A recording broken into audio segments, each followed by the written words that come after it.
At this time, I will ask Don Tenorti to come up and give us some detailed numbers in regards to COVID. I will like to read a little bit about Don. He's a lifelong Albertan, born in Lethbridge. He currently resides in Calgary. His favorite subject was always mathematics, which is a good thing, obviously. Always been community-minded, got involved in the Chamber of Commerce at age 21, elected to the school board at age 29. The majority of his career was spent in sales. Account base was multinational, so it meant pulling together complex deals with lots of numbers involved. Required a lot of data analysis, lots of forecasting, and most importantly, being able to present in a clear and concise, formal manner. Greatest achievement, he says, is 2 grown children that have never been in jail. Or at least respect them enough not to keep it a secret. Favorite quote: if you want to make a change, make the world a better place, take a look at yourself and then make a change. His top item on his bucket list: to be able to get back to life, get back to normal. Yeah, that's right, normal. Thanks, Don. Please come and give us the facts.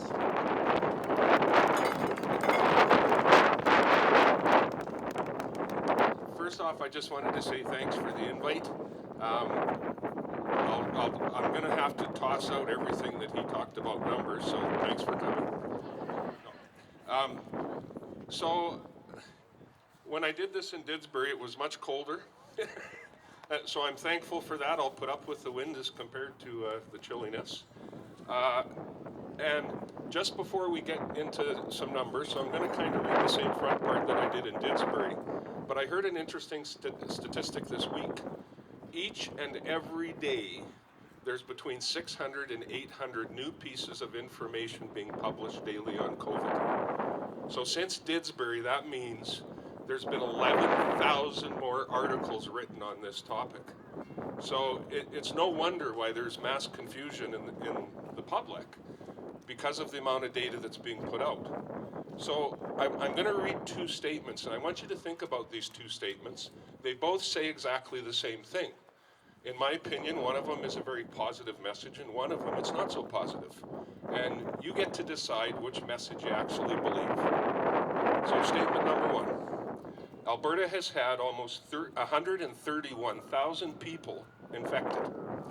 Just under 5,800 ended up in hospital, on average for 12 days. Almost 1,000 of them ended up in ICU, and we tragically lost 1,818 Albertans in the past 11 and a half months to the virus. Statement number 2, 97.04% of Albertans have never been infected. 97.6% of hospital bed capacity has been available for all other illnesses, and 99.96% of Albertans were never lost to this virus. So when I go through today, if you get anything out of my words, please remember the following. Reasonable, 2,250, and 1,081. Some of you may know what that means. My goal is that by the end of my talk, hopefully all of you will know what it means. I'm not here to talk about my personal opinion on COVID. I'm not here to talk about your personal opinion on COVID. What I am here is to provide you with information that will hopefully guide you in being able to do what you believe is necessary on a go-forward basis. So let's get started. We live in a world of information overload. It's difficult to know what's real and what is not. I like to say we're drowning in data, but we're starved for real, complete information. So when this all started way back in early March of 2020, I found an article that was put out by the Alberta Health Services, and it dealt with the Calgary zone. And it scared me silly because they were projecting that over that next 6-week period, the Calgary zone alone would see 27,000 cases of COVID, 6,000 people would end up in hospital, we'd have close to 700 deaths, and at this point there were only 100 confirmed cases. So these are our experts who wouldn't be terrified. So, good or bad, I'm a very evidence-based person, have been my whole life. Drives everybody around me crazy, but I'm okay with that. Uh, oh, I forgot to mention that 100 cases was the whole province. It wasn't just the Calgary zone. So it didn't make sense to me. And anyone in the crowd watch Judge Judy? Okay, Judge Judy says that if it doesn't make sense, it isn't true. Okay? So I decided I needed to pay close attention to what was going on. And lo and behold, within a few days of that discovery, I got my wish because the government stepped in and shut a bunch of businesses down. I manage a poker room at a casino, and we were one of the shutdowns. So I had some free time on my hands all of a sudden. So the first thing I did is I like to build puzzles. So I took out my favorite, which is a small puzzle of 18,434 pieces, and I started building it. The first time I did it, it took me 180 days. The second time, it only took me 71. But it didn't actually fill up my days. So at 3:30 every day, I turned into the COVID-19 update that was being put on by the government of Alberta. And what I found very quickly is that we didn't see the high numbers that Alberta Health projected. As a matter of fact, we weren't anywhere close to what was going on in the rest of the world. I was actually very thankful for that. It seemed that Alberta was very much better. Then on April 8th, the Premier, so now we're just a month into this pandemic, they presented their first model. And once again, it scared me silly. They presented 3 different scenarios. They had an elevated, a probable, and an extreme. But quite frankly, all of them weren't good news. The one they chose said that Alberta would have over 800,000 cases of COVID by September. They talked about having well over 900 people in hospital around the middle to end of May. They talked about having up to 3,100 deaths by the end of September. But what they did do is they laid out a plan. So hint, hint. They said, if needed, we can have 2,250 hospital beds for COVID patients. They said, we can make room to have 1,081 ICU beds. They said, we're going to go out and we're going to secure 761 ventilators for COVID patients. So that all seemed pretty reasonable.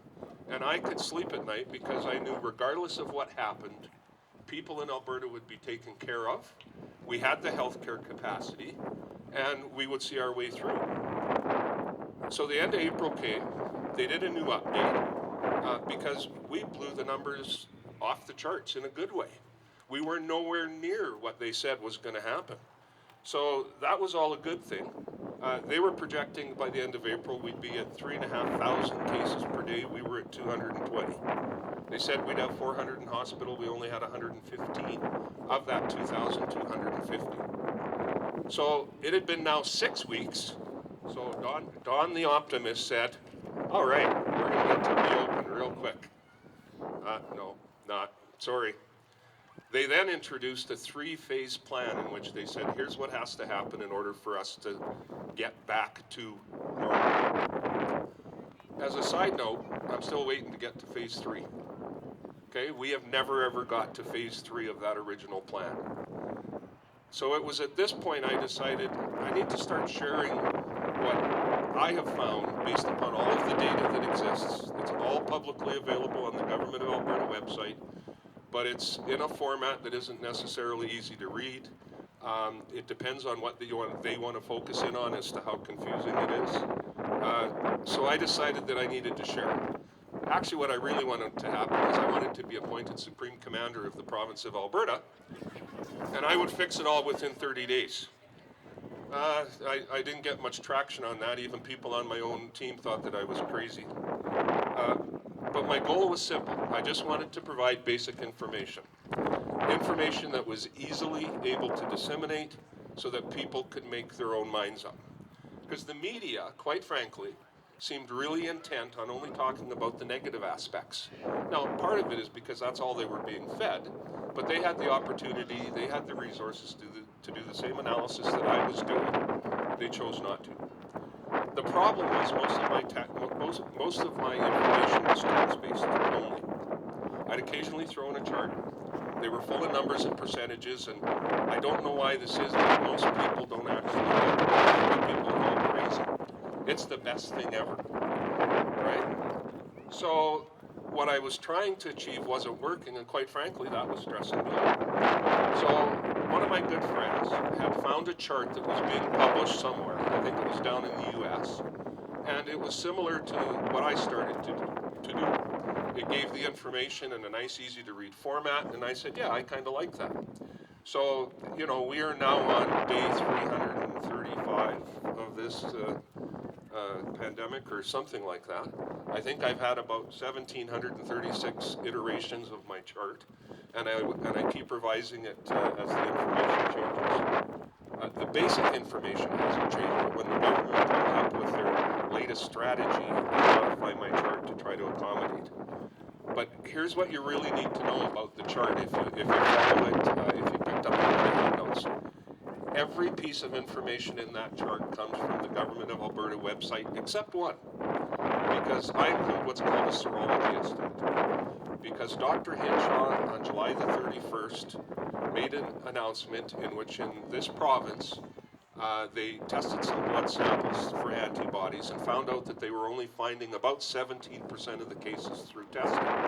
So she believed that up until the end of May, we didn't really have 6,000 cases, we had about 36,000 cases of COVID. So that's a good news story, because the more people that have it, that means the percentage in hospital is less, the amount of death, the death rate is less, we get closer to herd immunity. It was a positive story. Okay? That was published once. It was never put on the website, but it did appear in the Calgary Herald, and there is so at that point I said, well, why aren't they telling Albertans this? So it's been almost 12 months now that I've been waiting to see the reasonable plan, and that Albertans get to see what the actual triggers are. Okay, because we've still never been told what has to happen to make sure we've got 2,250 beds. They just immediately went to shutting down all day procedures.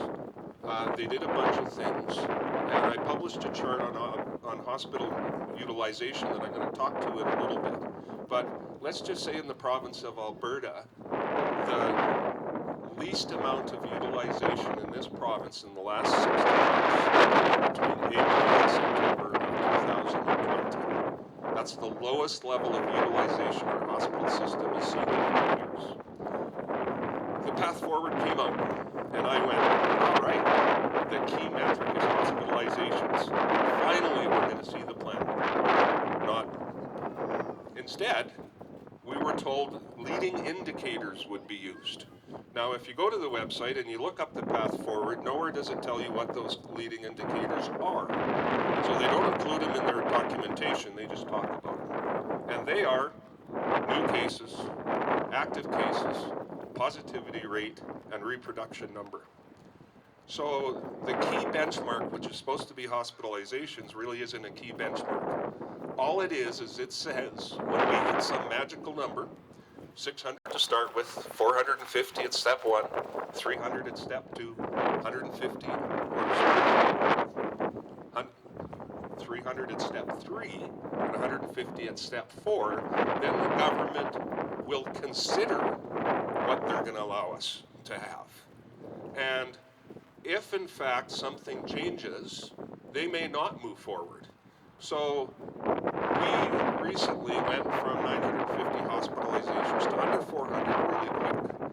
But in the last week, it's really tapered off, and it hasn't moved at all. So in theory, we're now under the 450 that we should get to step 2 on February the 29th. But Dr. Hinshaw has made it quite clear, if we don't see a continued decline, she may pause. So now, even though we're under 400, we may not get to go to step 2. And I said, wait, what was that?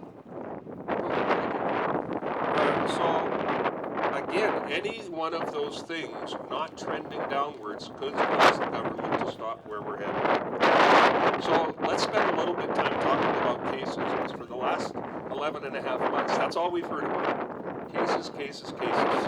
It's front page news each and every day. Everywhere you turn, you hear someone talking about cases, active cases, getting those cases down, variant cases, anything that has to do with cases, you're hearing about it. But back in April, Premier Kenney made this statement, and he said it best. The number of cases are one of the worst metrics to determine how we are doing. And guess what? He was correct. Cases do not matter. Since this mess started back in March of 2020, what the numbers tell us, and these are just the government numbers, that for every 100 people that get a test, 4 of them are going to test positive. That's been the number. So it seems fairly straightforward. But here's why it really isn't straightforward. Not everyone who's sick goes for a test. The only way to be included in that number is to have gone for a PCR test. Okay? Well, that's not really true as well. How many people here know that over 1% of that 130,000 cases that I talked about at the start are probable cases? Actually, people that have never gone for a test. Okay, there's almost 1,400 people that are included in that number that have never had a test. There's 2 deaths of the 1,818 that never had a test, yet they are a COVID fatality. So we know for a fact that there are more people that should have been included but haven't been. So when you do some research on it, the estimates are anywhere between 6 times and 24 times the amount of actual PCR tests that turn out positive is the real number. And it varies that much because depending on the amount of testing you do, obviously, if you do little testing, you're closer to the 24 times. If you do more testing, you'd be closer to the 6. So what that means is in Alberta, the real number isn't 130,735. If you believe Dr. Hinshaw in her statement back in July of 2020, it's closer to 800,000 people have had COVID in this province. So they're basing a bunch of their decision making on a number that we know for 100% certainty isn't real. Now I know some of you may be thinking that, well, wait a second.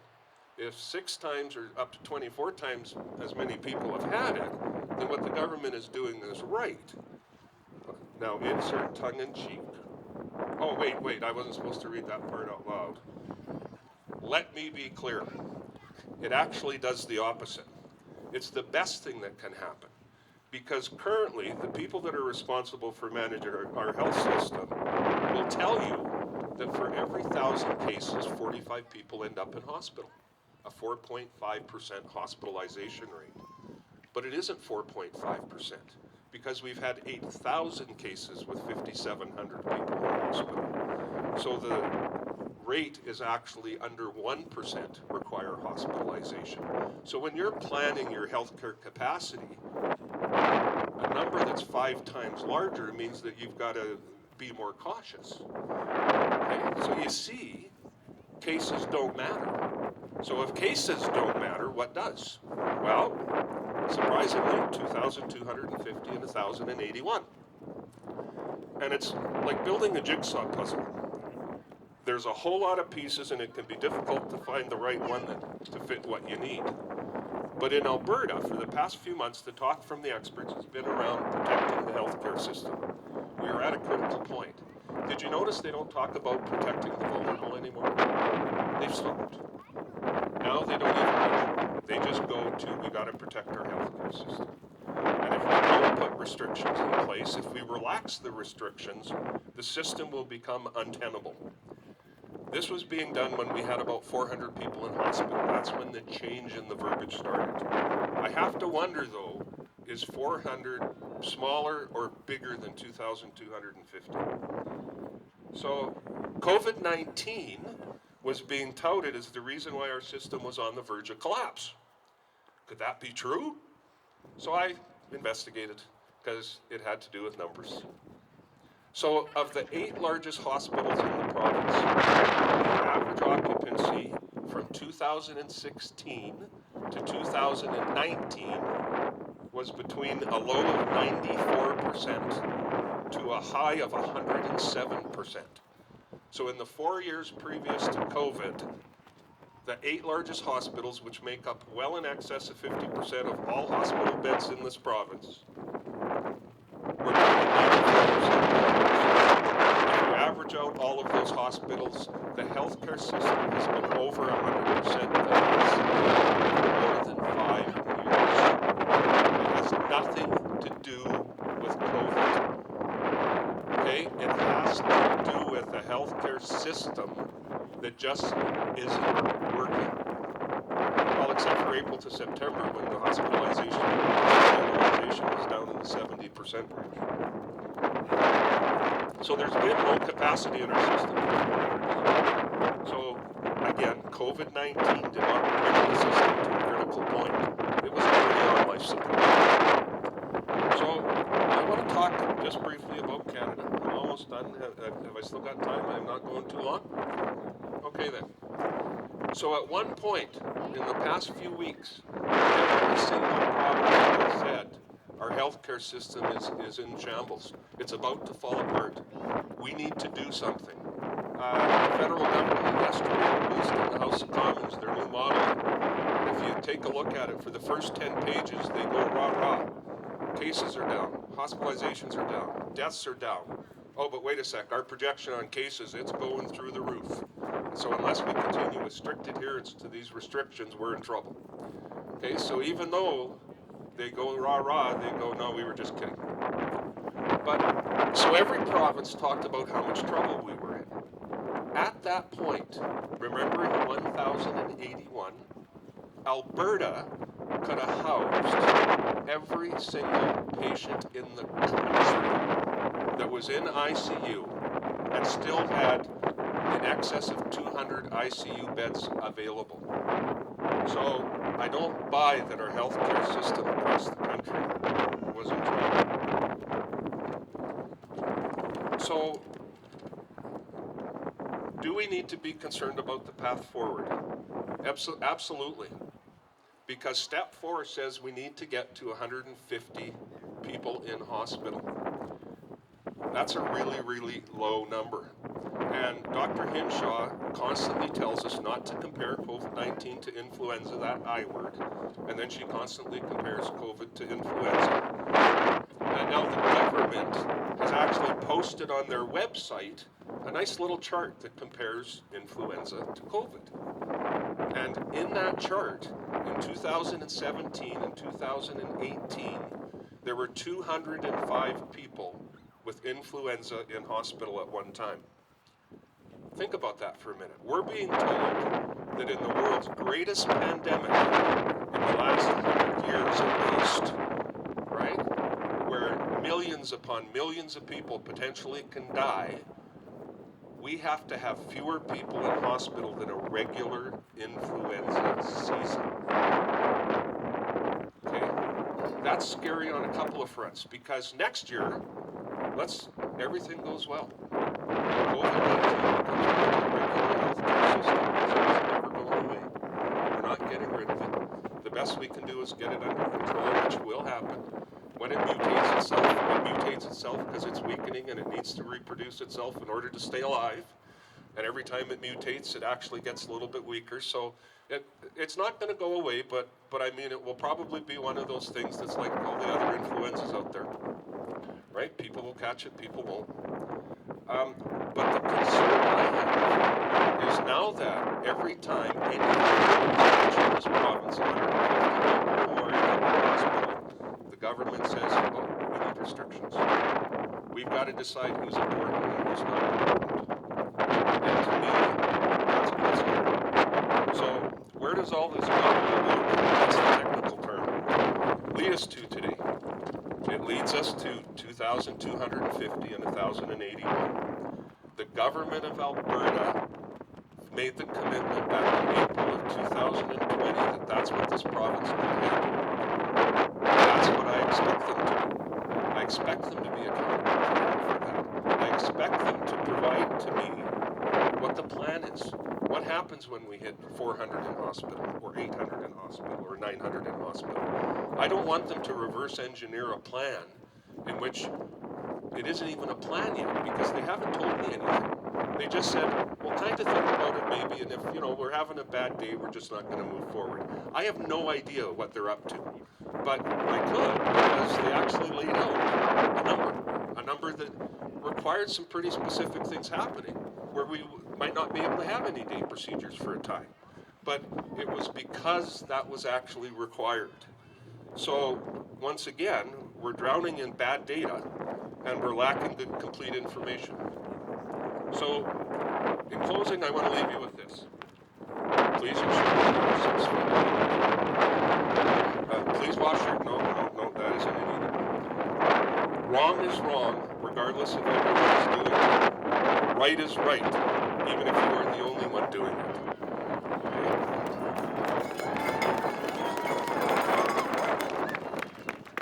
Albertans should expect its leaders to be right, and we need to do it now. Thank you.